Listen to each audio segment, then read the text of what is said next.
चाललंय, कारण का ही महाराष्ट्राची फक्त बातमी नाहीये, दिल्लीच्या सगळ्या वर्तमानपत्रात रोज या बातम्या येत आहेत. दिल्लीतून अनेक खासदार असतील किंवा अनेक विचारवंत जे दिल्लीत राहतात असतील किंवा मीडिया असेल, यांचेही आम्हाला फोन येतात की भैया ये स्टोरी क्या है.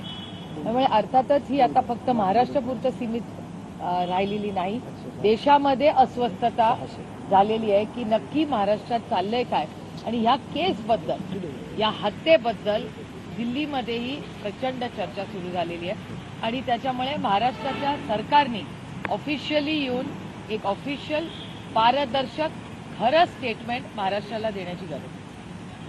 या सगळ्या प्रकरणानंतर पालकमंत्री पदाबाबत तर त्यांनी काही फरक पडेल असं वाटतं? अजितदादांनी ते स्वीकारावं बीडचं पालकमंत्री पद. तुम्हाला खरं सांगू, म्हणजे निवडून आल्यानंतर सरकार बसलं, सरकारची जबाबदारी. मी पालकमंत्र्यांची एवढी चर्चा आयुष्यात पहिल्यांदाच इतक्या पाहिजे. मी अनेक वर्ष सत्तेच्या जवळ राहिलेले आहे. आदरणीय पवार साहेब महाराष्ट्राच्या मायबाप जनते